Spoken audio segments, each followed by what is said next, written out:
In business, risks and rewards come with every decision, like moving to the cloud with Office 365. While its benefits include anywhere access and lower costs, cyber threats and user errors can quickly wipe out data and the money you save. Barracuda Essentials for Office 365 provide an added layer of security and functionality for threat protection, email migration, data recovery, and quality of service. Move securely to Office 365. Visit barracuda.com/essentials to learn more. This is Cinephile. This is incredible! Moonlight won Best Picture! One of the best actors alive here in the studio, Billy Bob Thornton. Great to see you, man. The point of good acting is that you're supposed to be real. Great to have here on Cinephile Ice Cube, my new best friend. Yeah, man.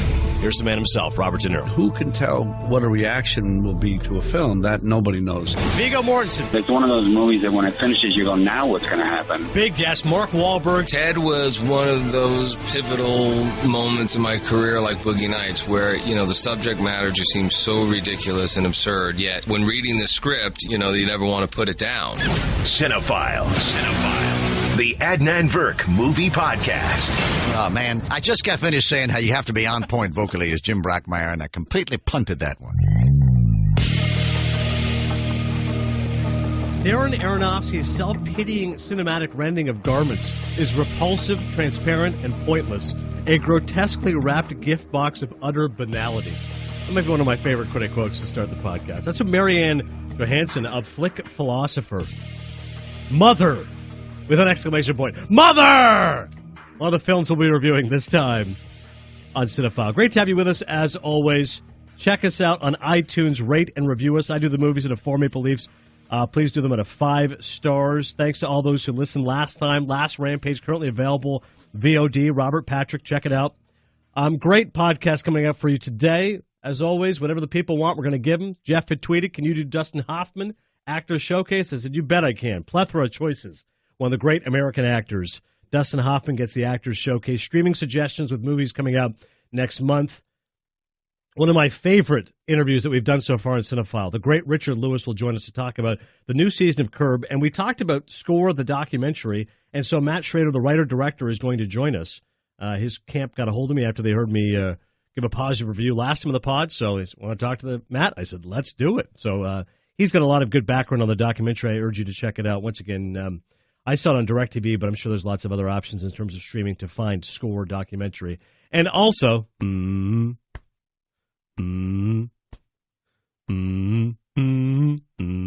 Wolf of Wall Street gets the Scorsese story treatment this time around. 4 years ago, but it feels like it was longer ago. Maybe I just haven't seen it enough. I saw it in the theater, obviously. Liked it a lot, and then I saw it again on DVD, and then I watched it again. So plenty of Scorsese stories from 70-year-old Marty. The best line is DiCaprio called a modern-day Caligula. It is amazing to see just how much stuff they crammed. Him, Jonah Hill, all the rest of it. Everything good, Dan? How you doing? Yeah, isn't it Caligula? Caligula. What did I say? Caligula? Yeah, it was off. Big Marty and Leo news, too, right? Oh, yeah. Thanks for mentioning. Yeah, so Marty and Leo, Theodore Roosevelt, they've optioned this film to make. Now, here's where my enthusiasm is tempered. They've optioned a lot of things. And as somebody had tweeted, and I laughed immediately, they said, okay, wait, can't wait for the Sinatra movie and The Devil in the White City. And what about the Joker movie? So, listen, I heard about this a while ago, that Leo's going to play Theodore Roosevelt, Marty's going to direct it. Political biopic seems to be of their interest. Theodore Roosevelt, Dan would know a lot more than I, but reading about it, didn't realize he was very active conservation efforts. Leo, of course, very obsessed with environmental change and climate change, so I was like, all right, I could see the allure for him. Marty loves doing historical stories. But honestly, it's not happening anytime soon because Marty right now is doing The Irishman. I tweeted recently there's some pictures of them on location shooting it in New York. It's great to see Marty and Pesci and De Niro together. I didn't see any of the pictures of Pacino in the stills that they sent out. So they've got to do The Irishman first, and then I don't know if that means Roosevelt or The Devil in the White City or Sinatra, or the Joker movie. But regardless, it is good to hear that at least Marty and Leo will be collaborating as well. And, of course, the big news, Masterclass, which I'd taken in the past, of David Mamet. Marty is going to be having a masterclass. So my friend Hussein alerted me. I immediately dropped what I was doing, signed up, and then they have a clock telling you when it's going to start. So it's like 128 days away from Martin Scorsese's masterclass. If you don't know what it is, if you're new to the podcast, these master classes are invaluable. There's one that Steve Martin did for comedy, Kevin Spacey for acting, Aaron Sorkin for writing. I took the Mamet one. But it's about 6 hours long, 20 lessons each, about maybe 10 minutes apiece, something like that. And they go through step-by-step their process. So for Marty, obviously there's going to be one section about editing and one about musical choices and one about camera work and so on. And the trailer for it's amazing. It's just Marty talking. He says, if you have an interest in movies, then this is not the class for you. If you feel like with every fiber of your being you have to make motion pictures, then this is something you'll be interested in. I'm like, it's just pure Marty. It's so good. Go watch the trailer to Masterclass and then sign up for Scorsese's class. It's $90. By my arithmetic, it'll be coming out in February. So after the Super Bowl, we can all dive in for the Masterclass. And that means Scorsese Stories is not going anywhere. I would have thought eventually I would run out of stories. But now, whatever the lesson is, I'll just recap it for all of you if you're not taking the lesson. So cannot wait for that. Props to the crew of Masterclass for luring someone like Marty. And speaking of filmmakers, HBO has a Spielberg documentary coming out October 7th. I had mentioned last year when they had the De Palma documentary, I said, I wish they did this for all filmmakers. So I can't wait to see the Spielberg documentary. If you see that trailer on HBO, featured in the commercial is Leo and Marty. Of course, Scorsese, good friends with Spielberg, and he's talking about the dynamic work of Spielberg and going all the way back to Jaws. So can't wait to see that. Also, I read this book, Originals by Adam Grant. I feel like this is up Dan's wheelhouse. If you haven't read it, I'm sure you've heard of it. Maybe Malcolm Gladwell has a blurb for it recommending it. Quickly on Adam Grant, I'm on his monthly newsletter. Read a few of his books. Monthly news? How's that going? What does he give you? Recommendations, articles, that kind of thing. A lot of stuff that he puts out there as well. It's pretty good. All right, pretty good. Here's a couple just blurbs that I find are interesting for people who are cinephiles. This is one part he's talking about personality traits. The personality trait most associated with an interest in the arts is called openness, the tendency to seek out novelty and variety in intellectual, aesthetic, and emotional pursuits. When psychologist Robert McCrae analyzed 4 questions across 51 different cultures, one of the best indicators of openness was agreeing with the statement, sometimes when I am reading poetry or looking at a work of art, I feel a chill or wave of excitement. Around the world, from the U.S., Japan, and Brazil to Norway, the most open-minded people experience aesthetic chills, shivers, and goosebumps when appreciating art or hearing beautiful music.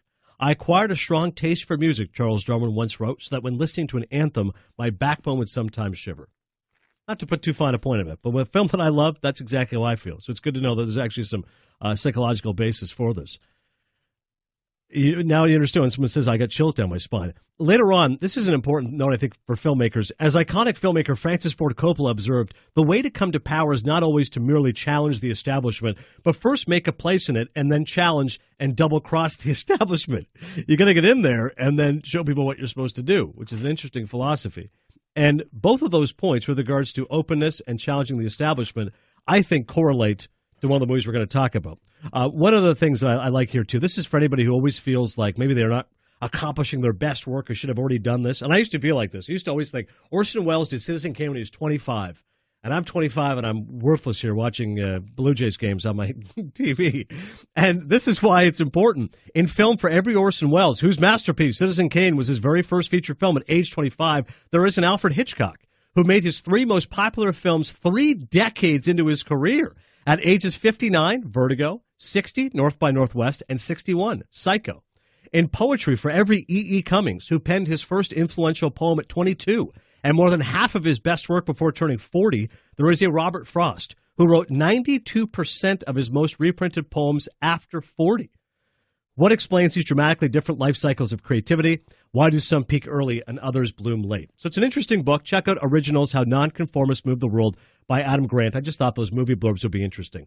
Now, particularly those first 2 excerpts I mentioned, one about challenging the establishment, becoming a part of it, and the other part, openness, it relates to Darren Aronofsky and the film Mother. Because I think only great filmmakers can really fail miserably. And there's no getting around it. This is an absolute disappointment from a terrific filmmaker. There's not many directors, Dan. If you tell me he directed it, I'm going to go see it. Darren Aronofsky, I'm in. And someone says, well, why? I'm like, you got to give me 3 great films. He's made 3 great films. The Wrestler, Black Swan, Requiem for a Dream. So you give me 3 greats, I'm in.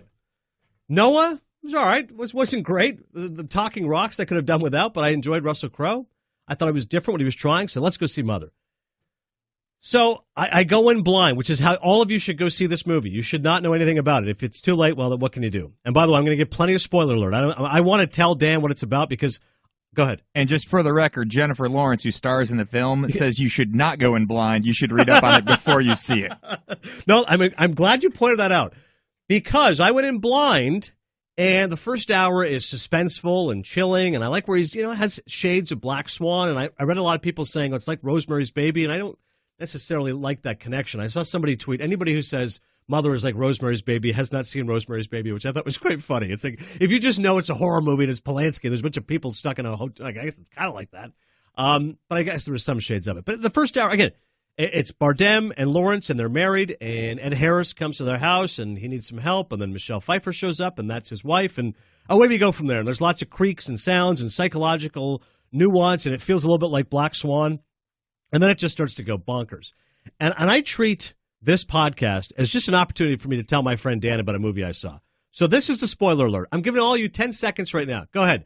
Pause the podcast. You want to skip ahead 5 minutes? You want to just stop listening altogether? We already got the download, so we appreciate it, because I want to just tell Dan what happens. And if you want to see the movie, then don't listen to this. Go ahead, go further. If you want to know what the movie's about, as Jennifer Lawrence said, and I'll be honest, if I know what the movie's about, it would have helped me immeasurably, but I don't believe so. I don't think that a filmmaker should that's awfully arrogant to expect your audience to have to know something about the movie. I go into a theater, I want to see the movie, it should be self-contained. I shouldn't, as I did, immediately run it afterwards, Google, and go, okay, what the hell was this about? Oh, that's what the movie's about? Oh, okay, I guess that makes sense now, but I wish I'd known that before, but I shouldn't have to know that before. That's enough spoiler alert time. Here's what it is. What is Mother about? And here's how wrong I was. I go out and I said, wow. That's an awfully, I didn't like it, but I said, wow, that's an awfully self-lacerating piece of work. This is Aronofsky's commentary on directors and how they manipulate women. And Javier Bardem is like this director. He is like Aronofsky's proxy. And he's showing an awfully ruthless, cynical side of man, the way that they torture women, the way Jennifer Lawrence is tortured, and it's never enough. And he's this ultimate narcissist who constantly wants love and feeding. And I said, that's a pretty bold stroke by Aronofsky to make this kind of movie. That's awfully self-lacerating. I didn't like it, but it's an interesting commentary. But that's not what it's about. What it's about is this, maybe on some level. I mean, all great art is open to interpretation, but that's actually not what it's about. Because as soon as you Google Aronofsky, you got it. Why is it called Mother? Because he's representing Mother Nature, and Bardem is representing God. So after the first hour, you would not have known this, obviously. Even later on, you would have known this. But here's how loopy it gets, Dan. At one point, she starts to get like, there's people that keep coming to the house, and it's like they're just fans of his work, because Bardem is this poet, and he will not let them go. Like, he just keeps saying, no, I need them here, I need them here. And so that's why I thought he was a narcissist. I'm like, no, he's just arrogant. But it's Aronofsky's commentary that God just always wants and wants and wants from all his people. He wants to be loved, worshipped, etc., but there's never any give back in return. It gets so bizarre, he starts taking on literally 20th century history. These people start coming in. They will not leave the house. They start stealing things. They're looting. And for yourself, Dan, maybe having grown up Catholic, you would definitely have recognized one of the parallels. Obviously, I'm familiar with the Old Testament. For example, Ed Harris, when he comes in, at one point he's throwing up, and Jennifer Lawrence sees he has a rib injury. Now, in retrospect, he's representing Adam's rib. Got it. Obviously, in the movie, I'm like, why is he drunk? I don't get it.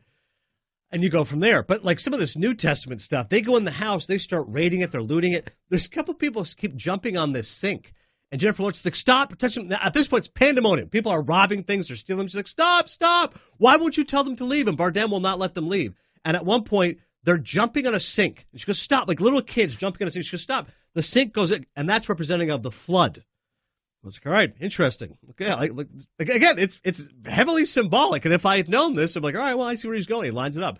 Later on, she gets so incensed, she grabs like an oil projector, whatever, I don't even know the word for it, canister, I suppose. And she goes downstairs by the furnace and blows up the entire house. And that's representative of fossil fuels and how we're all killing ourselves with fossil fuels. And that is ruining the environment because, of course, she's Mother Nature.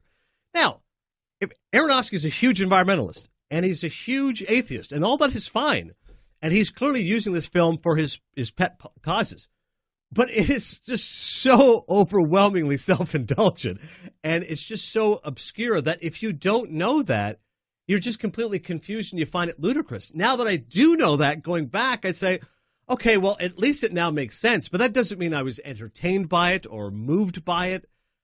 I don't know. Like, I just think it's an awfully risky strategy to either expect your audience to pick out what it was, which I was not capable of doing, or to have expected them to heard about it and then go see it. Yeah, in retrospect, it kind of sounds like it makes sense to you, though. Right. So had you known this going in, maybe you would have been, oh, I get it, I see, although that's kind of leading the jury, so to speak. Right. So what percentage of the audience do you think doesn't know what it's about and actually gets it? I'm glad you asked that, because the vast majority, there's something called Cinema Score. Cinema Score is basically what audience, this is not just a rating of the movie. It's a rating of the movie in relation to what you thought it was about. So everybody like you or me who saw the trailer thought psychological thriller, Black Swan, creepy, Michelle Pfeiffer's supposed to be great, can't wait. And then you see the movie and you go, wait, it's a commentary on biblical times and environmentalism? Mother on Cinema Score got an F. People, that doesn't mean necessarily that people hated this movie. It means if you were expecting something and didn't get it, you hated this movie. This did not line up with your expectations whatsoever. I think you've explained everything except, I've read a few reviews on it, except the end. Right. Because, oh, yeah. Spoiler alert again. Here's another point, chance. Hit that 15 seconds forward. She dies, and then another mother shows up, correct? And the house is back to normal? What the hell's that? He takes something out of her, which is like this jewel that he loves. I'm like, okay. And then you're right. And then another mother, the last shot, it's just this mother comes. I'm like, okay. So I guess it's how God creates different creatures, and whenever humans die, whenever we kill ourselves because of what we're doing to the environment, that will be the next species that's going to inhabit the earth. Even though it looks exactly like human beings. Like it just looks like another girl, looks kind of like Jennifer Lawrence. By the way, for those that really hated the movie, like some of these reviews are awfully entertaining. They're mentioning like how misanthropic it is. Like there are scenes that are just jarring what's happening. And even for the cast, I'm wondering, like Michelle Pfeiffer said when she read the script, she didn't know what the heck it was about, but she goes, all right, I like Aronofsky, let's try something different and go from there. And I had this bizarre tweet. Someone said to me, well, you've got to, by the way, I gave it 1.5 Maple Leafs. Let's make it clear. I did not like the movie. But I appreciate the fact it's gutsy and it's different. And listen, in a summer where we got Pirates of the Caribbean 5 and Guardians of the Galaxy 2, I'll take Mother. Like, I'm glad there's a studio that gave Aronofsky this money to do it. But I also agree that the studio probably just said, all right, he's this auteur, he's this visionary, this is going to work. And that is not the case. Mother opened at $7.5 million, huge disappointment. This past week in $3 million. You got Jennifer Lawrence, you made $10 million for 2 weeks, and it is blowing you to smithereens like that. That's a massive disappointment. So I would say, as a fan of cinema, this should probably be upsetting because clearly the studio gave Aronofsky a lot of money to do something different, and it failed miserably. And it got 68% Rotten Tomatoes. So that's good, but a movie like this, you got to have 85, 90. You got to have everybody on board. And the people that hate it are like, worst movie of the year. And the people that love it appreciate its audacity and the fact it's different. And the person who tweeted me said, well, you got to give it more than 1.5 Maple Leafs, which is my review. Look at the sound design. Look at the production. And somebody else did the work for me. They responded on my behalf and goes, nobody goes to see a movie for production design and sound, okay? It's got to be the story. If the story's stupid, it doesn't work for you, then forget it. No, but how great were the performances? Again, it doesn't matter how good the actors are. Of course, they're good actors. Yeah, like Jennifer Lawrence, I felt sympathy for her. Like there's one scene, she's getting trampled on and beaten up. And here's the craziest part of the movie. So she gets pregnant because they're having this big fight. She goes, all you do is you take. You know, you're selfish. And she gets pregnant. They have the baby. And then all the people are downstairs. Like there's hundreds of people invading their house, like just going crazy. And he wants to take the baby to give them to everybody. So now, okay, baby Jesus, here we go. But she will not do it. She's just holding the baby, breastfeeding. Burnham's just sitting there staring at her. And eventually she falls asleep. He grabs her and she's like, no! He takes the baby starts body surfing. I'm not exaggerating this. He's body surfing with all the people. All the people want to touch the baby, and you hear a crack. You're like, baby's dead. People are now ripping apart the baby, and they're now eating the baby. And somebody tweeted to me, we're like, is it true there's a scene where a baby gets eaten? I'm like, well, yeah, it's meant to be communion, obviously symbolic. I'll think, again, going back, I'm like, all right, why was there a baby being eaten? I'm like, okay, body of Christ. So the baby was Jesus. Okay, that's right. All right. I'm definitively not seeing this movie. Yeah, on top of everything, like it was incredibly blasphemous. Like I'm looking at people going, "Oh my, like what? Like just what is going on right now? Are babies being eaten in this movie? Like, oy, who wants to watch this kind of stuff?" So it was a bold risk from our man Aronofsky. But Dan, you had said to me before I seeing it, you go, "I've heard a bit about it. I don't think I want to see it." So did you know any of this stuff? I didn't know any of the huge subplots or deeper meanings. I didn't know any of that. I have since read up on it. Yeah. And broadly speaking, that part of it sounds interesting, but then if you hear the actual plot points and what they do, what he does to represent things, no thanks.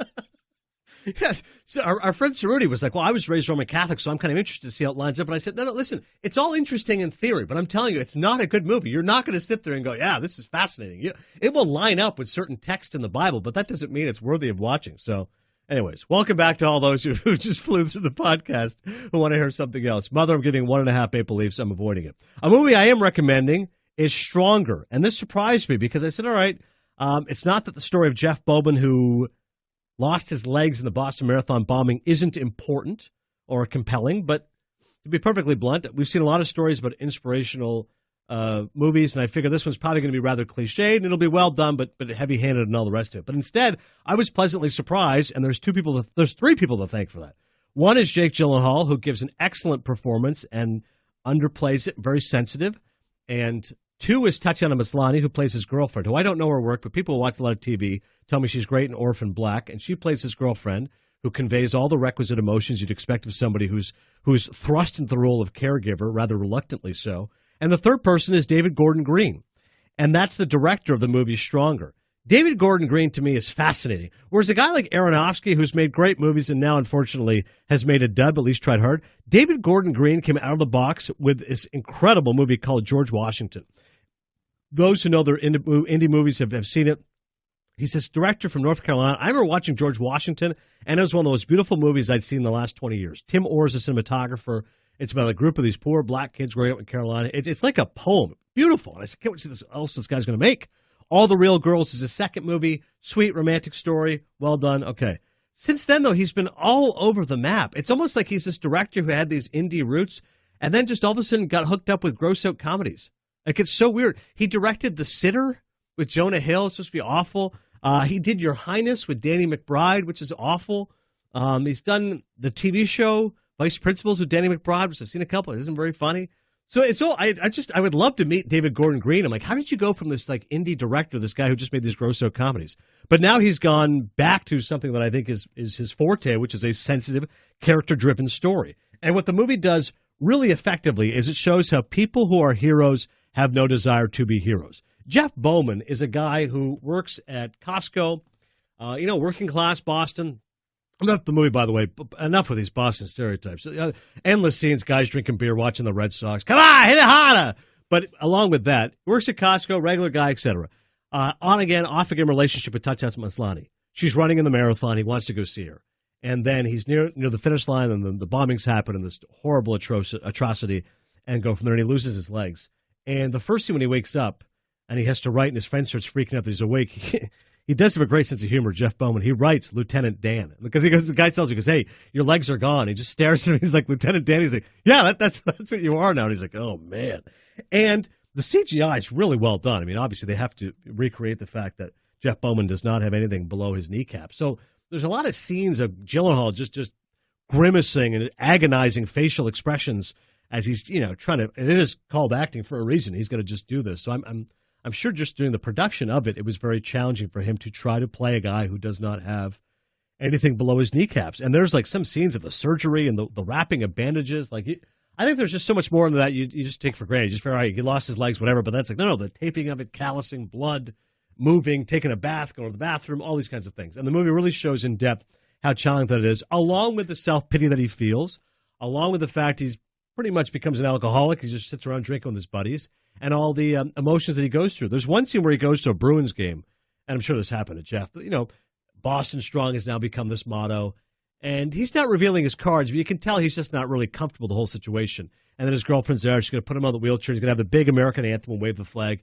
and he just starts getting flashes, and he just looks at her and goes, I can't do this. Like, he almost starts hyperventilating. And it's not that, there's 20,000 people and the lights are swirling. It's just that I'm not comfortable being a hero. Later on, he's in the bar. He's having beers with his buddies, and a couple come up. Hey, you're Jeff Bowman. He's like, yeah, how are you? He's like, hey, can we get a picture? He's like, yeah, sure, no problem. And then they say, hey, man, you're such a hero. Like, way to teach them this terror or something. And he goes, well, I don't know if I taught them anything. And his buddy starts laughing. He goes, last time I checked, they won. Like, they blew my legs off, and I'm sitting here in a bar, so I didn't do anything. They're like, no, like, you're a real hero. He's like, there's nothing heroic about what I did. I just stood at a finish line watching this girl I was dating. I got my legs blown off. Like, leave me alone. Like, I don't want to be a hero. I don't want to be a symbol of this. Oprah's coming. His mom's so excited. He goes, I don't want to talk to Oprah. Like, no, I'm not doing it. Like, I don't want to be out there. So I'm sure that a lot of this was based on what actually happened to Jeff Bowman. I've seen Gyllenhaal and Kimmel, I think it was, and Jeff was actually there in the audience. He's got a great sense of humor. At one point, like Kimmel asked him, he goes, "Hey, what'd you think of Gyllenhaal's performance?" He's like, I think Matt Damon would have been better like that. It's really funny the way that they've been kind of together out publicizing this movie. But check out Stronger. I think it tugs at the heartstrings, but really earns them by the way that it's authentic and emotional and really sensitive direction by David Gordon Green. I'm giving it 3.5 Maple Leafs. Of course, the question becomes, award-worthy? I think Gyllenhaal and Maslany have outside chances at nominations. Go to goldderby.com. If the movie gets enough pub, it's opening right now in smaller theaters, so we'll get some more access. So maybe they have outside chances of nominations. And by the way, speaking of Gold Derby, hope everybody enjoyed the Emmys. I finished tied for second on Gold Derby among the TV experts. There was a 4-way tie for first, and I believe a 4-way tie for second. So I got like 19 of 24 categories. So you finished fifth. Yeah, I guess I finished fifth out of like 20 experts. But it should be noted, it was a fairly predictable Emmys. Like Veep won again, Julia Louis-Dreyfus won again, Handmaid's Crown won Best Show, Best Drama, which I'd heard a lot about. Handmaid's Tale. Handmaid's Tale, excuse me. Sorry, Handmaid's Tale. You're the expert too, right? Yeah, that's why I finished fifth.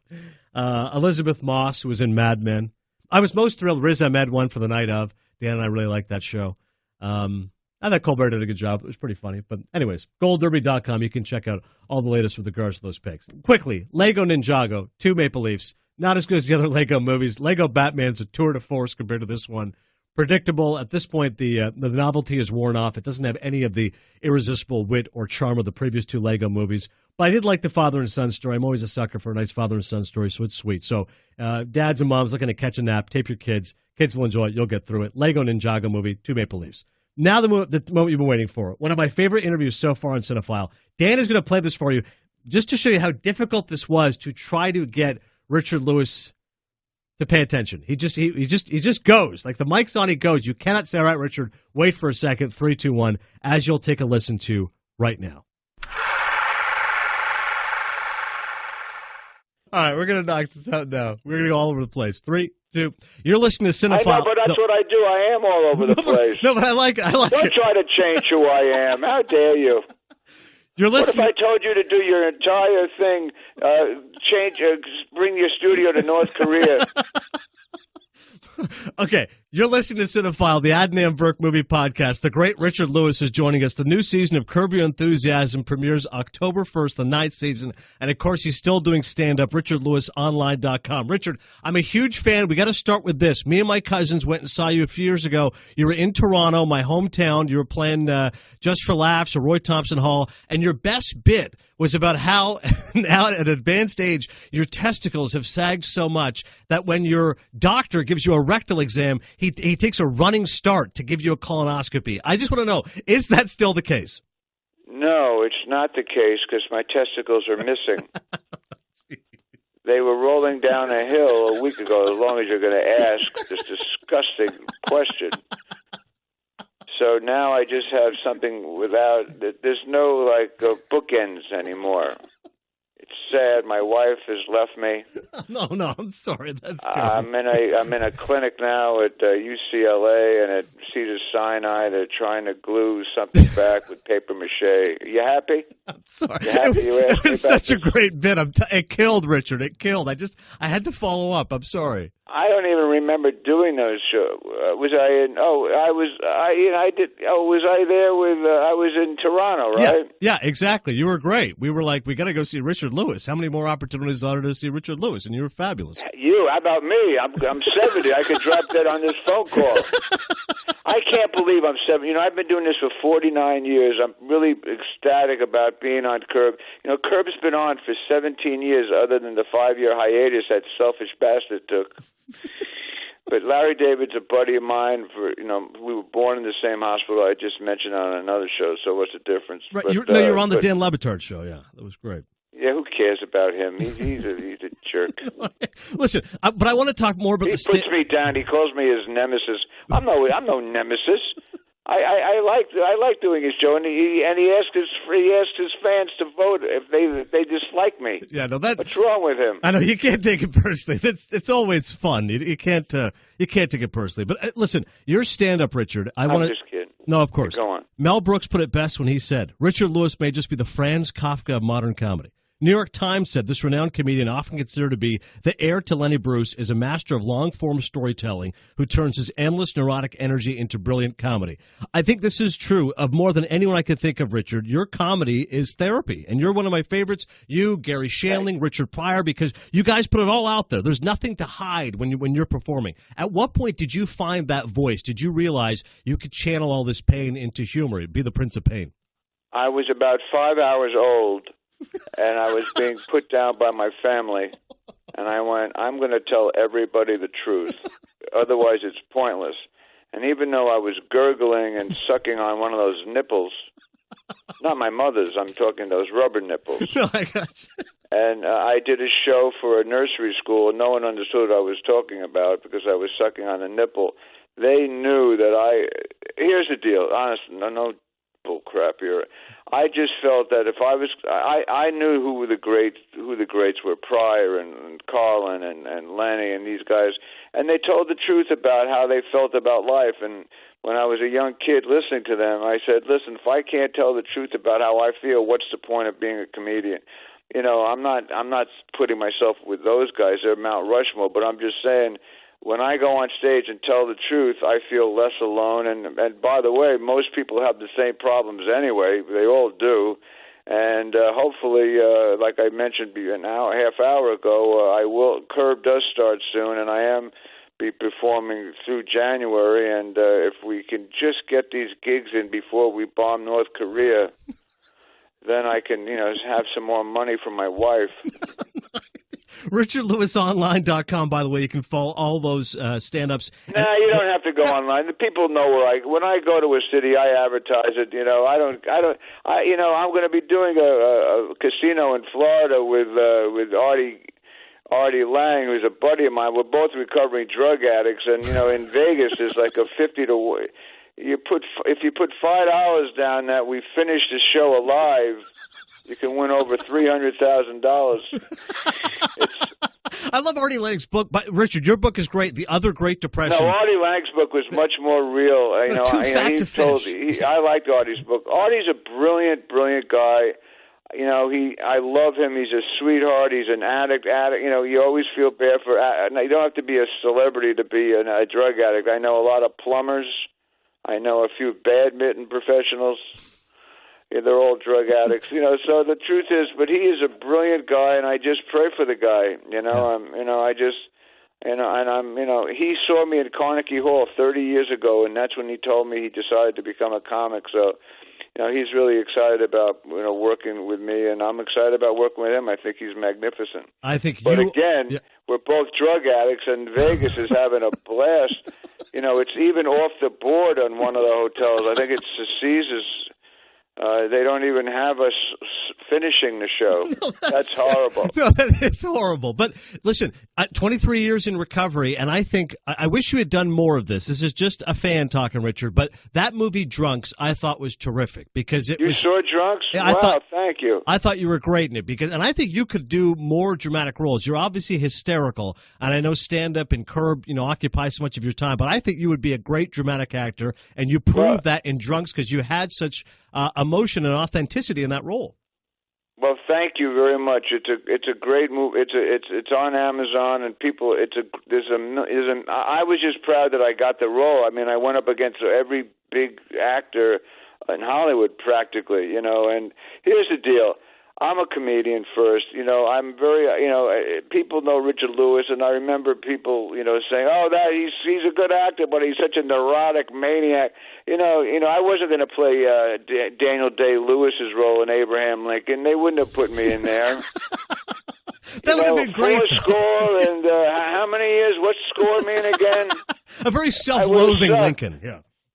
Yeah, Richard, and then Emily, I'm going to put you back into the mental hospital if you don't let me sleep with that guy. It wouldn't have worked out. I would have ad-libbed. You can't ad-lib when you're Abe Lincoln. No, that's a fair point. But I appreciate what you're saying. I've done some dramatic stuff but I've been stereotyped and pigeonholed and whatever the word is, I forget. I'm old now, but I mean the truth of the matter is, I'm just proud that I've been a comic for almost a half a century, and I've never felt stronger on stage. And I did Kimmel the other night, and I had a blast. And I'm still doing it. That's all that matters. It's a journey. These younger people, and I hate to, you start judging when you get older, but they get so impatient. And I go, wait, man. I was 21, 22. Every show, some of the shows, I played gymnasiums. I played, you name it, Chinese restaurants. You just got to do it work on your craft and hope for a break. And, David Letterman gave me my first break, and then I got a series with Jamie Lee Curtis, and then Larry David 17 years ago said, you want to play yourself? And I said, yes. Even though I don't know who I am yet, you'll help me figure that out. I'll have to call you privately. Mel Brooks, you're with Mel Brooks, Robin Hood, Men in Tights, another comic great. Well, that was the reason about the testicles, as long as you want to bring the testicles up. I had to wear tights all summer, and when I finally came out of my costume, I shrieked louder than any person, like the Scream, that painting, because everything was flattened like a pancake, and I lost a couple of girlfriends at the time. But I had to go to Germany. There was a mad doctor who helped blow things up again. This is a good conversation. This is a conversation that Artie Lang and I are going to have when they pull us off the stage when we start using drugs during the show. No, that's not going to happen. But what is going to happen is I want to ask you, 47 years in show business. I have been a broadcaster 15 years and 7.5 years at ESPN, and there's no bigger highlight than when I got to fill in for your friend, Keith Olbermann, because I adore Keith. I think he is the Lenny Bruce, the George Carlin, you name it, of sportscasting. You nailed it. Listen, I know him for over 30 years. He's clearly one of the smartest guys I've ever known. He's a sports junkie. He's passionate about sports. He's obviously passionate about politics. But when you just talk about his career in sports, he changed the way things were done. He didn't take things that seriously. And look, someone has to come first, and I think he's truly an original, and I love the guy. He's been really great to me. Yeah, how did you first become friends, Richard? You and Keith? Well, me, him, and Artie Lang were going down to Chinatown in L.A. looking for some drugs. Olbermann, he seems like a straight arrow. No, I'm joking. I'm sorry. I thought you meant. I thought you were talking about Keith Richards, else. maybe. Yeah, sorry. No, not Keith. No. I met Keith was on the local news here in Los Angeles, and he used to have a mustache. And I ran into him. I said, you look like you talk like Groucho Marx on the news, because he was so funny. And then we became best friends, and then he introduced me to Costas about 30 years ago. I had dinner with Costas. Costas also admires him. And they're both, look, I don't mean to take you out of the conversation, but, these two guys, you can ask them about any subject, and you feel intimidated, I say, can't we just keep it to like Tom, Dick, and Jane? Do we have to talk about nuclear warfare? And he knows he can. These guys can segue from the Dodgers panicking now to World War III. It's unbelievable. These guys, they're very knowledgeable cats. They really, but they love sports so much. It's just, and so do you. No, you're very passionate. That's why I'm a big fan of yours too, because you could tell when people are just going by the numbers, and you're not. And those guys, and you grew up on them and you learn from the best. As far as I'm concerned. No, that's absolutely right. Richard Lewis, the new season of Curb Your Enthusiasm, season 9, is coming out October 1st. I kick Larry's ass in a way that is shocking. That's a good tease. Shocking. Down goes David. Down goes David. I am not taking any more of his intellectual crap anymore. I'm going to be. You'll see. No, everybody has a favorite episode, Richard. Like, I'm partial to Palestinian chicken. But it's probably the greatest episode I've ever seen on television. It's the darkest, most fearless. Absolutely. We can curse because this is a podcast, so we'll bleep this. But how about that line? I'm going to the Jew out of you. Like, that's unbelievable. It was unbelievable. One of my favorite episodes was the Benadryl brownie when I had to take this woman whose head blew up into the Frankenstein, and helping the blind man move his furniture. That to me was. It was unbelievable. And Larry and I, we fight a lot. We have a love-hate relationship, and we were running to this jewelry store, and we dove at each other, and I broke his glasses and sprained his wrist, and it was almost a full-blown fight. But it's very real. My wife says, "How did the show go?" I said, "What do you mean, how did it go? I'm playing me. He's playing him. We had the same fight we had the other night at dinner. It's not acting. I don't know. I'm never going to get an Emmy. I couldn't care. As long as I beat him in the, it's all ad lib. So I just try to ad lib him. Right. But it's very difficult because he's so smart. But this season, I think I win most of the fights, to be honest. You never made me laugh harder on Curb than the argument you're having with Larry, and you said, I want an answer by sundown. And he said, what are you, Gary Cooper? What is this? I know, that was one of my... I'm so glad that popped out of my warped brain. I don't know how that happened. Call me by sundown. And he started laughing. But that's the cool thing about the show, because we are playing ourselves, so we would laugh, And it's really a lot of fun being with him, and I'm excited about the show, and I'm really happy to finally be, and I hope I can see you in studio, and I don't mind coming to New York and doing the 300-mile round trip to Connecticut. I have a show. Let's say I have a show at 8:00 at Caroline's, which I will be in New York in October, and I'll be in Philadelphia at Helium in October too. And so let's say they say, all right, listen, they're going to pick you up at 2 a.m. You'll be in Connecticut at 6. Mike and Mike. You'll do 2 minutes. You'll get back in the sedan. Then there's a lot of traffic coming into New York, so it's about a 500-hour trip. And then we'll get you to the show on time. I don't know how people do that. Don't you have to stay overnight when you're a guest in Connecticut? I mean, how do you do it? Well, sometimes they have helicopters. I mean, Jeremy Renner was here. Only Kobe has a helicopter. You're right. Kobe has a helicopter as well. But speaking of travel, Kobe takes a helicopter to go to Whole Foods to get fruit. We're going to get a crew, Richard, to come see you at Caroline's or in Philly. Me, Greeny, Golick, Levitard will bring the whole crew and come see you. All right? Yeah, I'm in October 13th and 14th. I'm in Caroline's, and then I'm in the week after that. I'm in Philadelphia for 4 nights. So whatever, you don't have to. I'm just glad that you're a fan. I'm a big fan of you guys, and I'm looking up what Stu Gatz means, and it happens to be anti-Semitic. So don't tell anybody. No, you're good. But resist. Thank you, Richard. All right, resist is right. Bye. So that was Richard Lewis, manic, entertaining. Make sure you go check him out at Caroline's. If I wasn't working college football, I'd go see him. But that Friday, Saturday, in middle of October, I will be working. But he was great, man. Really funny, really entertaining, and hopefully people do check out the new season of Curb. I can't wait. Been going back and seeing some episodes as well.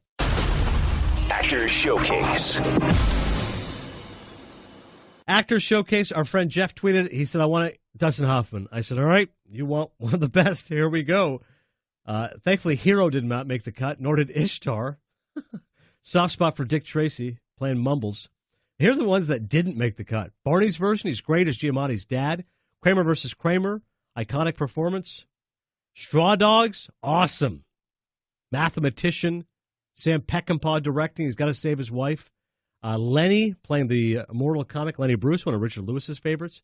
And even Sleepers. Sleepers, he's like this Shakespearean character. He comes in, he's this drunk lawyer who's just trying to stay on his feet and try to help out all these guys who are facing these really serious charges in court. But those movies did not make the cut. Number 5, Wag the Dog. It's producing. You want me to produce your war? It's a teaser. Oh, it's a teaser. He's sending up Robert Evans. Robert Evans is the producer of The Godfather and Chinatown and many major films of the 70s. And anybody who knows Robert Evans, when you see the film, you go, oh, my God, that's what Hoffman's doing. Bronze skin, the glasses, the silver hair, the eccentricities. In Barry Levinson's film, which is a spoof, there's nothing funnier than the fact Dustin Hoffman is spoofing this legendary Hollywood producer. Terrific chemistry with Robert De Niro. And just the way that he points out, the best bit is how producers never get an Oscar. He's like, I don't understand. How come producers don't get it? There's an Oscar for directing, acting. What about producers? Like, well, the best picture, the producer accepts. He's like, no, but there should be a producing award. When it's cooking, it's cooking. One of the many catchphrases from that movie. Number 4 is Tootsie. If you Google, there's scenes of Dustin Hoffman. He gets really emotional talking about Tootsie. Like, he starts crying because he goes, I realized. He's kind of a crier. We ever see him in interviews. But he starts crying. He goes, I never realized People always say it's a comedy because it was never a comedy to me. He goes, because I felt so guilty that I realized that I had treated women the way this guy did. That this woman who's unattractive, who's unappealing, that no one's going to give her the time of the day because of the way she looks. And I felt guilty that I had been that guy who would not give her the time of day. So he goes, it was never a comedy to me. That was like a really serious social statement to me about the way we treat women. But I'm like, it is a comedy. It's really funny. One of the best scenes, one of the best lines at the start, they go, geez, because it's just this hideous woman. They go, can you pull back a little bit? He's like, yeah, how about Cleveland? Like, there's no way. Like, it's just, what can we do here? Love to see with him and Sidney Pollack. Sidney Pollack, because that's, again, Hoffman's this guy. If one take is good enough, I want 50 takes. So he's playing like, what is it in the movie? He plays a potato or something? Ketchup? I can't remember now. Tomato. He's playing a tomato. And Hoffman's like, oh, what kind of tomato was I? What kind of motivation was I? So there's, again, different levels to the movie. They're making fun of the fact Hoffman in life is this real perfectionist, and it was always a pain to his directors. And then he's being a pain to a guy who is a director in Sidney Pollack who's playing his agent. But all with that, it's funny, it's really smart. I enjoyed it very much, and of course, Mrs. Doubtfire later updated it, which is one of Colin Cowherd's favorite movies. My first day as a woman, already I'm having hot flashes. Number 3 is Midnight Cowboy. I'm walking here. Of course, that scene, famously improvised, plays Ratso Rizzo, an absolute cellar dweller, hooks up with John Voight, who's this country bumpkin who's going to be a male gigolo. Hoffman's character, you would think, is just this despicable rat. I mean, literally, he's Ratso Rizzo, yet he makes you care for him. And especially the final scene is really powerful. Number 2 is The Graduate. Hello, Darkness, my old friend. One word, plastics. Playing Benjamin Braddock. He was older than that character, but it was a breakthrough performance for him and a breakthrough for many actors of that age. Before then, you had to have a certain look. You had to be a Robert Redford type. But Hoffman proved that just because you're short with a big nose and you're not a matinee idol doesn't mean you can't be a talented actor. The Graduate came out in the late 60s with Mike Nichols, and then that led to the wave of De Niro and Pacino and all these gritty actors in the 70s. So The Graduate is not only a really interesting film, an entertaining movie, a smart movie, a funny movie, a movie that holds up. Mrs. Robinson, you're trying to seduce me. It's also a really important movie within film literature. And number 1, 15 Minutes Till Wapner, Rain Man, playing Raymond Babbitt, autistic. Just the scenes of him melting down are just, I mean, it breaks your heart. And I just thought that the way he just completely inhabited the character of Raymond, yet shows his humanity and his soft side, it is really impressive. The best films of Dustin Hoffman: Rain Man, The Graduate, Midnight Cowboy, Tootsie, and Wag the Dog. All right, I got a few bones to pick with you, and then a big bone to pick with the movie The Graduate. So we'll quickly do the ones you did not mention. Yeah. You did mention Marathon Man. Yeah, good one. My Father Loves Papillon. I have not seen it. I know Dustin Hoffman is the main character. Steve McQueen. Yeah. No good? It's okay. Okay, My Father loves it. I don't know why. I've never seen it. And then Hook. No, Hook is not a very good movie. You hate Hook. Yeah. He's the best part of Hook, but the movie's terrible. Okay, well, we're doing his best roles. Well, he's fine in it, but he's done better than Hook. Okay. So The Graduate. Oh, God. I think it is the most unrealistic ending of all time, and people always go to the ending. They're in the back of the bus. It's this adorable thing. She leaves the wedding, spoiler alert, whatever. She picks him. Alert. There is no woman on the face of the earth that is going to leave her wedding to run off with some guy that she knows has had sex with her mother. Oh, jeez. Like, get out of here. That would never happen. It's bothered me from the first time I saw it, and everyone says, oh, it's such a great movie. Yeah. That would never happen. It's an excellent point you make. I wish we could meet Dustin Hoffman. You could put that point to him. Be like, what? Well, you've told me he's a real, like, on set, he kind of rankles people that he works with. You told me the Meryl Streep thing you did on Kramer versus Kramer. Unbelievable. Which I don't think we should ever talk about again because that's horrible. But, a quick revisitation. There's one scene where he's going to get under Meryl Streep's skin. And he started razzing her and teasing her about John Cazale's death. That was her boyfriend before he passed. Yes, Fredo Corleone. And Meryl Streep had been dating for a while. And just because he wanted to get maximum fury out of her, he started teasing her about Cazale's death. And she could not have been more furious. And he's like, well, that's what we need to get from her, so let's just do it. I mean, this is a guy who will take chances. That's going above and beyond. Dan Stanzi doesn't appreciate the devotion to craft from Dustin Hoffman. And he doesn't like The Graduate either. I love it. Actor Showcase from Dustin Hoffman. Streaming suggestions. On Netflix, make sure you check out Eyes Wide Shut. Speaking of polarizing and divisive, there are people who love that movie. There are people who hate that movie. I enjoyed it. I'm not a Tom Cruise fan, which I've discussed on other platforms, but I did thought he was decent in the fact that he shows how this guy he's so repressed, like he just can't act out his fantasies. The scene where he goes to the house, remove your clothes. If not, we'll remove them for you. What is the secret word? I don't know. Fidelio. Eyes Wide Shut, Stanley Kubrick. Like I said, polarizing. Speaking of, as a cinephile, I believe it is one's interest to always revisit other films or to make one's catalog as deep as possible. I have Stanley Kubrick's, all of his movies in like one box set. I've never seen Barry Lyndon, and I know I'm going to hate it, so I popped it in last week. I got through 30 minutes. Could not be more boring. Marty always raves, the lighting in Barry Lyndon. You know someone's a real movie geek. They go, hey, how about the lighting in Barry Lyndon? You go, you know what? Tell me the story of Barry Lyndon. It could not be more slow, just leaden. Like, nobody cares. This costume drama. Seriously, you want something painful? Pop in Barry Lyndon sometime. Maybe I'll auction off my copy. I also recommend, because we don't recommend enough comedies, Talladega Nights, Ballad of Ricky Bobby is on Netflix. Camera zooms in on him. Please be 18. A lot of great lines from Will Ferrell. I'm not a Will Ferrell by any means, a hater by any means. I quite like him, and I like his movies. Of course, Anchorman.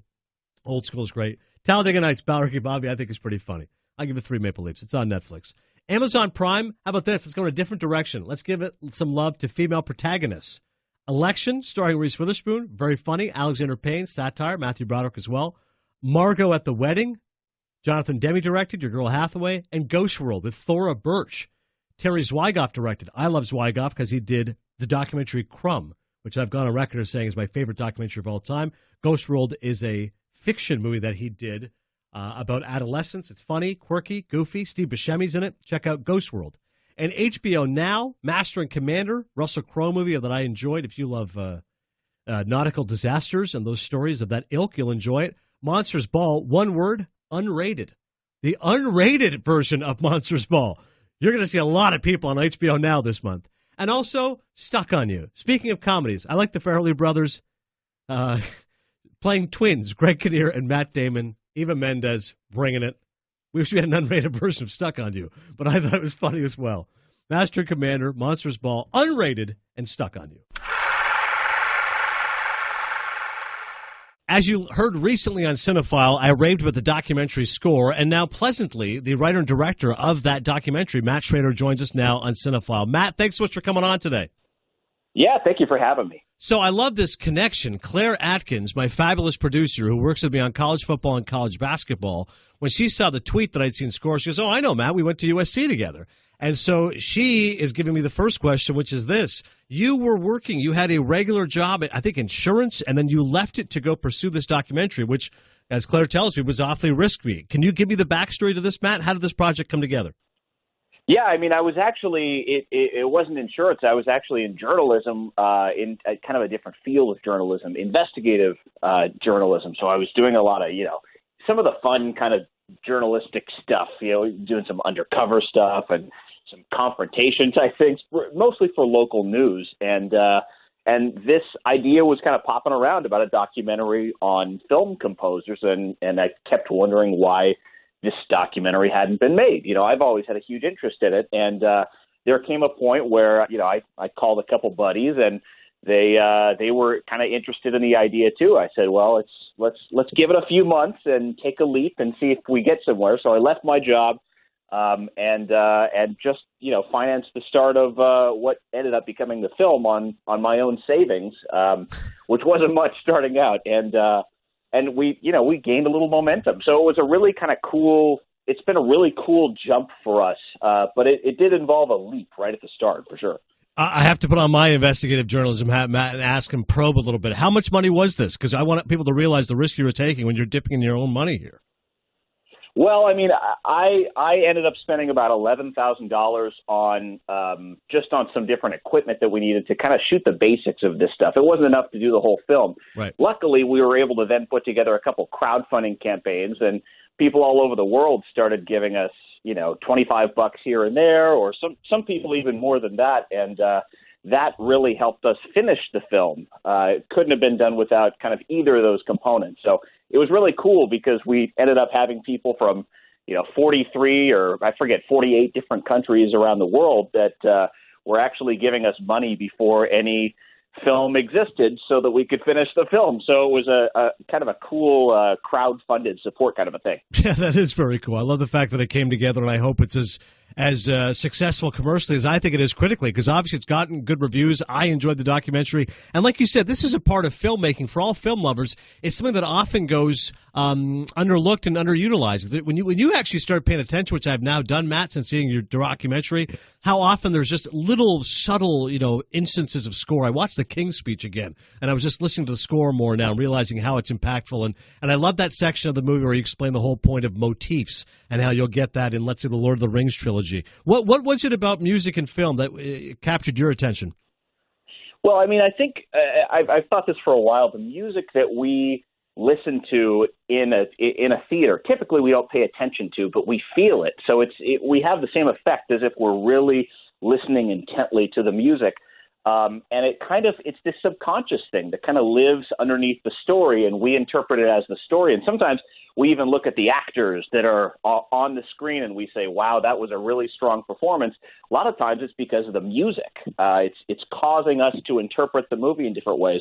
And there's a million different ways that we started to realize, not only that kind of the scientists have worked out, because of course the art form is studied a lot, but also the composers themselves are keeping certain things in mind. So, the way that you score a scene about one thing can direct where your eye looks. It can direct, the intensity that the viewer puts on that scene, on that moment in the film. So it becomes this huge part of the story, and it can be really, really powerful. And when you have all of those things kind of working together, the music can heighten the overall experience of that. And I think there's just some great examples. I mean, in recent years, I always really, really liked the way that the Dark Knight was put together. The music for the Dark Knight, Hans Zimmer, and working with Christopher Nolan. And those are two guys who understand the importance of music in a film, and the way that sometimes the music needs to step in for the picture or the actors or whatever it may be. And it makes the whole experience of sitting in that theater, it gives you goosebumps throughout. And that's such a cool thing. And it's almost this supernatural experience. That's really well said. We're talking Matt Schrader. His new documentary Score is available on DirecTV and other outlets. Make sure you check it out. I love the section on John Williams. I've joked with my friend Carrie Chow that Marconi's actually the GOAT. As much as I do love Good, the Bad, and the Ugly, and The Untouchables is a score I love, and obviously won the Oscar Hateful Eight, there's no denying John Williams is unbelievable, and your documentary proves that. When you just hear the cross-section of even someone like Jurassic Park, which probably gets underrated because everyone knows Star Wars and Jaws, and even Schindler's List, you point out the sadness of that music and the violins. Were you not able to get John Williams? Because I did think it was a strength of the film. You had other composers talking about his music, but how tough was it to get these guys? How tough was it to get, let's say, a Hans Zimmer?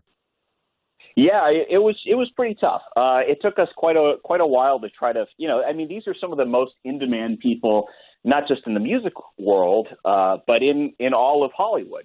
Everyone wants, in the modern era, everyone wants Hans Zimmer to score their film. Everybody does, and so I'm sure there's an army of people at Hans Zimmer's studio that filter out who's serious about things and who isn't, and they get a ton of requests for those kind of things. So it took us a little while, especially going into that and saying, hey, we're not from the documentary world, we're from the journalism world, and we're doing this, and we're trying to put together this film. People have no reference for kind of what we've done in the film. It's brand new. So it took a lot of trust, I think, on composers' part. But, when we explained to them kind of what we were looking to accomplish with the documentary, almost everyone was really excited about it. And so we ended up getting this really cool charge from all of the composers kind of talking about this creative field, and that was a really special thing. But there were a handful of people that took quite a while. They're so busy working on all these projects at once. Typically a film composer will do 5 or 6 films a year, and some people are also doing TV shows, and Bear McCreary, who does The Walking Dead and Agents of S.H.I.E.L.D., and there's a dozen other TV shows that he's done. He's become one of the big film composers right now, and I think we waited 12 months to try to interview him, and there were some that just the timing didn't quite work out, but we reached out to everybody, and tried to include most of those in the film. We ended up with, I think, about 67 interviews in the film itself. Wow. And one guy who I had not heard of, but I love his work, was Tom Holkenborg, who did Mad Max Fury Road. And that's one of my favorite parts, is when he starts showing just the pulsating drums and what George Miller wanted and how that fit with the movie. I mean, I love that movie, and now I appreciate that music even more. Oh, it's so powerful. It's like his music reminds me of that old ad for I think it was for Maxell, or one of the audio, one of the tape companies, of someone just sitting on their chair in their living room in front of a speaker, and their hair and everything just blown back by the sound. That's kind of what his score is like. And like so many other things, that's weird music for a ballet, but when you're talking about Mad Max, it fits so perfectly. It certainly does. When you think about, and what I also really appreciate about your documentary is you show the lineage of music, and the fact, obviously, it was involved with silent films, but how important I think Alex North was with Streetcar Named Desire. Obviously, Bernard Herrmann's music with something like Vertigo. How tough was it to kind of select which pieces of music would be critical? Because not to quibble, but I thought, Magnificent Seven, he's going to include that, and you didn't. How tough was that in terms of editing to show which scores were impactful and which ones were not? Yeah, it's interesting you pull that up. We on most of the cuts of the film, we actually had the Magnificent Seven there until fairly recently. We trimmed that out very last minute. You're right. I mean, there are so many great examples of film scores. So what we tried to do is go in there and try to comb out the scores that were really pivotal, so that we can kind of show a little bit of that, like you say, a little bit of a lineage in kind of the evolution of what happens to film. Some of the great film scores of all time are, that a lot of people, and there are hundreds, there's no way any one, hour and a half film can do it justice. But we wanted to make sure that we included those staples that really changed things and that people still look to nowadays as, an inspiration for certain types of things that you do. And, you look at the strange things that Jerry Goldsmith does for Planet of the Apes and, all these weird percussive kind of sounds. And, that's a strange thing. But then you can look at composers today doing these kind of disjointed films that are they're tense and they're awkward and they're weird. And you can see a little bit of that lineage and them kind of channeling that. And the same goes for John Williams. The same goes for a lot of other classics. Even in the electronic world, people doing things that sound like Blade Runner or that sound like Chariots of Fire. So it's interesting because there is definitely that evolution taking place. And we thought it's kind of cool if we can bring people along so they can see where some of those ideas take their inspiration. And, of course, all these composers are taking their cue from the director. And I think about one of my favorite scores is Taxi Driver. And Bernard Herrmann, when he put it together, he said that he kind of thought about it. And him and Scorsese had discussed it. And they said, well, Travis Bickle wouldn't listen to music. So, he wouldn't have a soundtrack in his own head. So the idea of that lonely saxophone kind of made sense. How challenging was it for you when you're composing this documentary? You have to, like you said, get all these composers. Were you trying to get the directors as well? Let's say one of the great clips, of course, is Trent Reznor when he says, I got offered to do Social Network. And I said, great, I get to work with Fincher. I'm in. And I was like, it's about Facebook? I'm like, oh, God, I couldn't be more bummed out. Did you think about trying to get Fincher as well to then discuss why he got Reznor, or you just wanted to focus on the composers? Yeah, I think we did. There were a handful of directors we reached out to, and we were, lucky enough to have interviewed a couple of them that were impactful in this arena. But James Cameron invited us along to his studio. He has this miniature size, but to scale Titanic in his warehouse down in Marina Del Rey or Manhattan Beach, somewhere in LA, and we went down there and walked into this warehouse, and there's just this Titanic in this room. It's pretty impressive, even the miniature scale version of it. But yeah, a number of directors we did reach out to, and most of them expressed interest, but a lot of them, because of the nature of the film industry right now, I don't think there's probably 2 days where Ron Howard, Steven Spielberg, David Fincher aren't out doing, shooting something. So the scheduling's even more difficult for some of those guys than it is for some of the leading composers. Yeah, totally makes sense. On a personal level, probably my favorite soundtrack, or at least individual score, James Horner for Glory, which is such a great piece of music.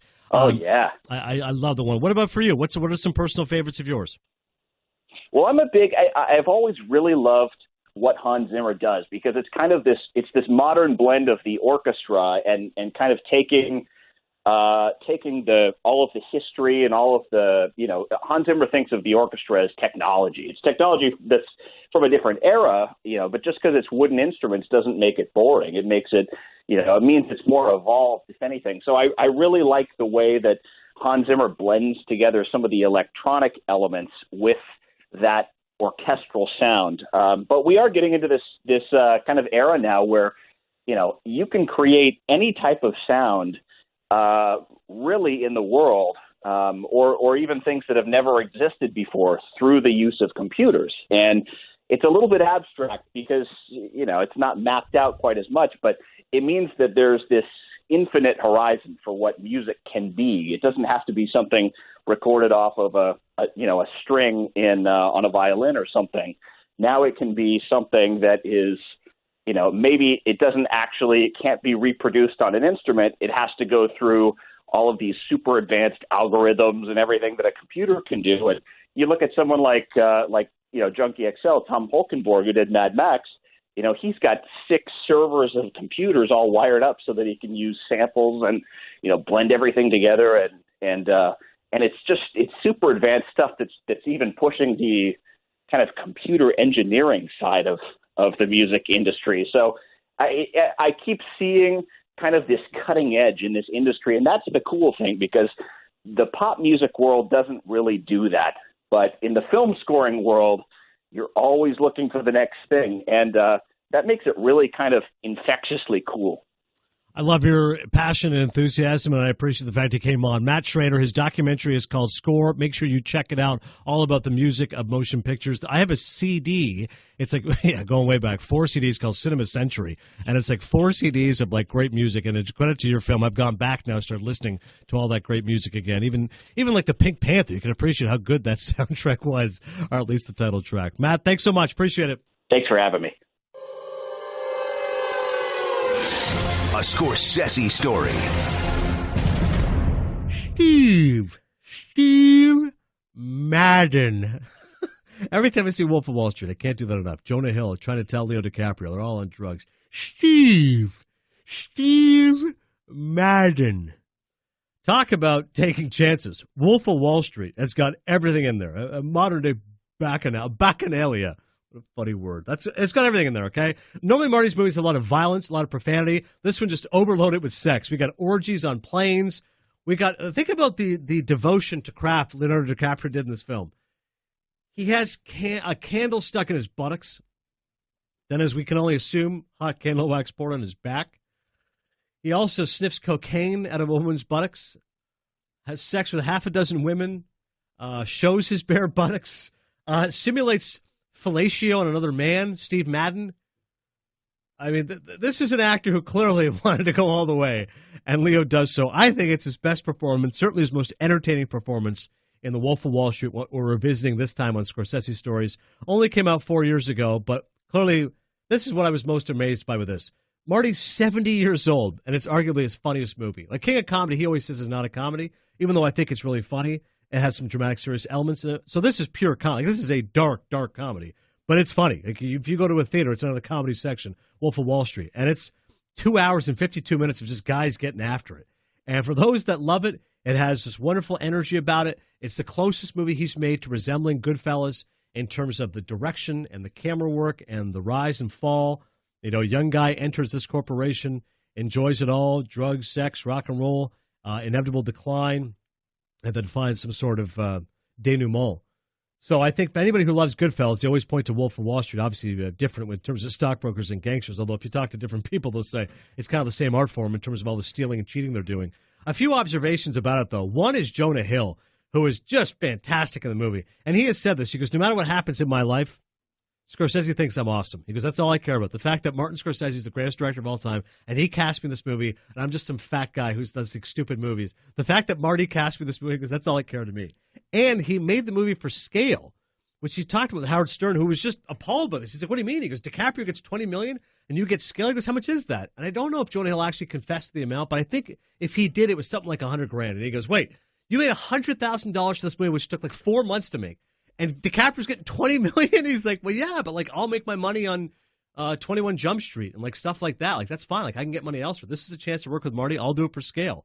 And he's fantastic. I mean, the scene, the first time you see him with those fake teeth and the way he's got those glasses look a little more waspy, the fact that he's married to his cousin, when he starts explaining his rationale why he married his cousin, I don't want everyone else, they can't have my cousin. They're all looking at her all the time. When he ties his sweater around him, how much you make? I'm going to quit my job right now. You show me a pay stub, I'm going to quit my job right now. All the scenes of him and DiCaprio, and there's nothing better than the Quaaludes scene. I mean, that is a real gift of physical acting. When Leo takes the Quaaludes, which he thinks are expired, but they just kick in later on, he goes right to, these awful faces and starts rolling himself. Like in terms of physical comedy, that I'm telling you, that's like Chaplin-esque. To see what Leo does when he gets off the phone, has to roll his way down the stairs, has to get in the car, somehow drive home. He grabs Jonah Hill. He starts choking on the ham. He has to save him from that. The fact that he starts seeing Popeye, that's what inspires him. The spinach is like his cocaine because the coke gets him up. Speaking of references, we've talked a lot about this documentary score. Marty's obviously not a guy who likes a lot of score. He likes using music. He likes using period music, the Rolling Stones, etc. This movie features Naughty by Nature, Hip Hop Hooray, Ça Plane pour moi, which is a great punk song. He's got the Out Here Brothers, Boom Boom Boom. Like, I would just love the person who's like, all right, Marty, this music will fit here. He's got Insane on the Membrane, Cypress Hill, one scene, one party scene. Kanye West was featured in the trailer for Wolf of Wall Street. Like, talk about Marty just taking chances and going out of his comfort zone. Like, all right, let's just go across the board of different types of music. I can't imagine he's dialing up on a Thursday night when he's sitting at home. But Wolf of Wall Street, those that didn't like it would say, okay, I get it. It's just so over the top. It's just hammering you on the head with all the drug use. And the fact that they're throwing little people and making money off it. Interesting, too, there's 3 directors in the movie. Rob Reiner plays Mad Max, who's Leo's dad. Jon Favreau is in the movie. And Spike Jonze is in the movie. Spike Jonze plays the guy who first sells penny stocks. Leo goes to him. And he says, hang on a second, you get 50% commission off this? He's like, yeah. He goes, if you sell $10,000 worth of stock, you get $5,000. That is Spike Jonze. Those that don't know him, of course, he directed Her and Adaptation and some other movies as well. So I just thought it was interesting. Marty's like, all right, I'm going to cast some of my own directors in this movie. Rob Reiner's hilarious as Mad Max. He gets infuriated when someone calls him. Then he affects this weird British accent. Then he goes back to cursing. There's one hilarious scene where he's talking to Leo, and Leo's, confessing all the adulterous activities he's doing when he's married to his first wife, Teresa. How about Margot Robbie? Just show-stopping when she's in the movie. I mean, woo! Wowee. Wolf of Wall Street, there's a lot to chew on. Maybe it's a little over the top. It's definitely excessive, but as Marty would tell you, I'm making a movie about excess, so that's why I've got to make it a little bit excessive in terms of it. Also love Jean Dujardin. He was in The Artist, a movie that Marty loves, won Best Picture. Jean Dujardin plays the Swiss bank operative who ends up helping out Leo and the guys. There's one scene where he says, his first introduction, he's like, I don't really speak English well. I don't know what you guys are saying. And later on, he's cursing at Leo in French. Leo's like, is my phone cracking up? Or are you speaking French? We're like, English!